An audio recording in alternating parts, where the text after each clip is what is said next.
As we have looked at chapters 1 and 2, the theme of the book, in chapter 3, as I read that,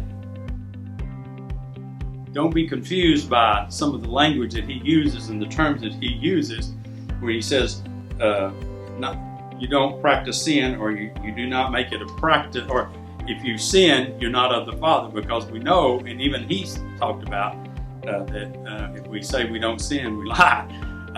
What he's talking about that is not sinless perfection. He's talking about we don't practice sin. Sin is not our lifestyle. If we don't make it a practice to sin. As one person said, before they were saved, they loved sin. After they were saved, they loathed sin. So just remember that as I read this chapter 3. See what great love the Father has given us, that we should be called God's children. And we are. The reason the world does not know us is that it didn't know Him. Dear friends, we are God's children now, and what we will be has not yet been revealed. We know that when He appears, we will be like Him, because we will see Him as He is. And everyone who has this hope in Him purifies himself just as He is pure. Everyone who commits sin practices lawlessness, and sin is lawlessness. You know that He was revealed so that He might take away sins, and there is no sin in Him. Everyone who remains in Him does not sin. Everyone who sins has not seen Him or known Him. Children, let no one deceive you. The one who does what is right is righteous, just as He is righteous. The one who commits sin is of the devil, for the devil has sinned from the beginning. The Son of God was revealed for this purpose, to destroy the devil's work. Everyone who has been born of God does not sin, because his seed remains in him.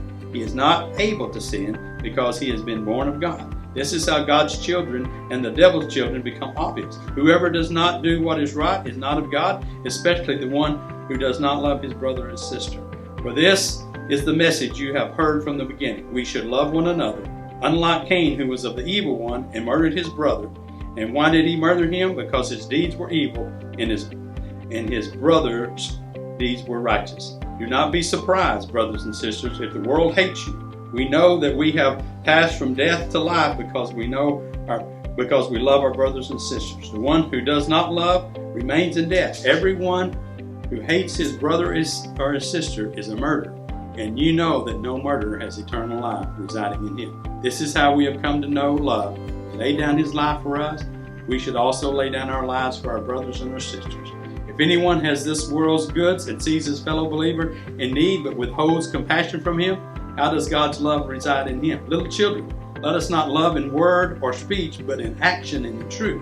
This is how we will know that we belong to the truth, and will reassure our hearts before Him whenever our hearts condemn us. For God is greater than our hearts, and He knows all things. Dear friends, if our hearts don't condemn us, we have confidence before God and receive whatever we ask of Him, because we keep His commands and do what is pleasing in His sight. Now this is the command, that we believe in the name of His Son, Jesus Christ, and love one another as He commanded us. The one who keeps His commands remains in Him, and He in Him. And the way we know that He remains in us is from the Spirit He has given us.